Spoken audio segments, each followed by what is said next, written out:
Once there was a peddler who sold caps, but he was not like an ordinary peddler carrying his wares on his back.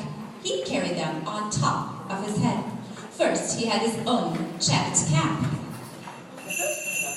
Then, a bunch of gray caps, a bunch of brown caps, then a bunch of blue caps, and on the top, a bunch of red caps. He walked up and down the street, holding himself very straight so as not to upset his caps. And as he went along, he called, "Caps, caps, caps for sale, caps, caps, 50 cents a cap." One morning, he couldn't sell any caps. He walked up the street. He walked down the street, calling, "Caps, caps, caps for sale, caps, caps, 50 cents." But nobody wanted any caps that morning. Nobody even wanted a red cap. He began to feel very hungry, but he had no money for lunch. "I think I'll go for a walk in the country," said he, and he walked out of town, slowly, slowly, so as not to upset his caps. He walked for a long time, until he came to a great big tree. "That's a nice place for a rest," thought he, and he sat down very slowly under the tree, leaning back little by little so as not to disturb the caps on his head. Then he put up his hand to feel if they were straight. First, his own checked cap, then a bunch of gray caps, a bunch of brown caps, then the blue caps, then the red caps on the very top. They were all there, so he went to sleep. He slept for a long time. When he woke, he was refreshed and rested. But before standing up, he felt with his hand to make sure his caps were in the right place, and all he felt was his own checked cap. He looked to the right of him. No caps. He looked to the left of him. No caps. He looked in back of him. No caps.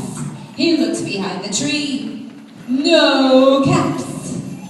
Then he looked up into the tree.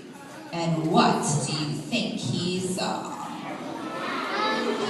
On every branch sat a monkey, and on every monkey was a gray, or a brown, or a blue, or a red cap. The peddler looked at the monkeys. The monkeys looked at the peddler. He didn't know what to do. Finally, he spoke to them. "You monkeys, you," he said, shaking a finger at them, "you give me back my caps." But the monkeys only shook their fingers back at him and said, This made the peddler angry, so he shook both of his hands at them and said, "You monkeys, you give me back my caps." But the monkeys only shook both of their hands back at him and said...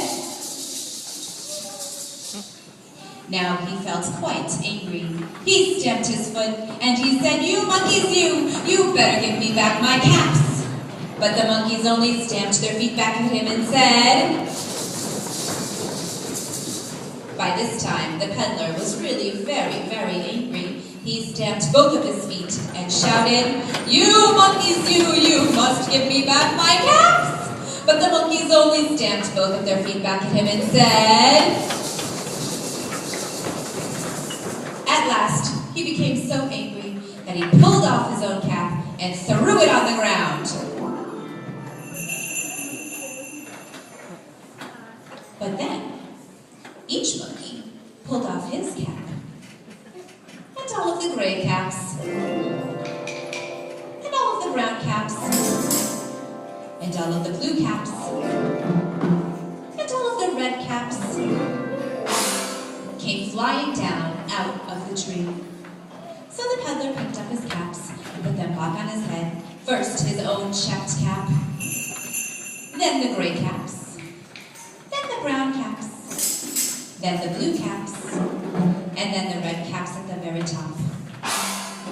And slowly, slowly, He walked back to town calling, "Caps, caps, caps for sale, caps, caps, 50 cents a cap."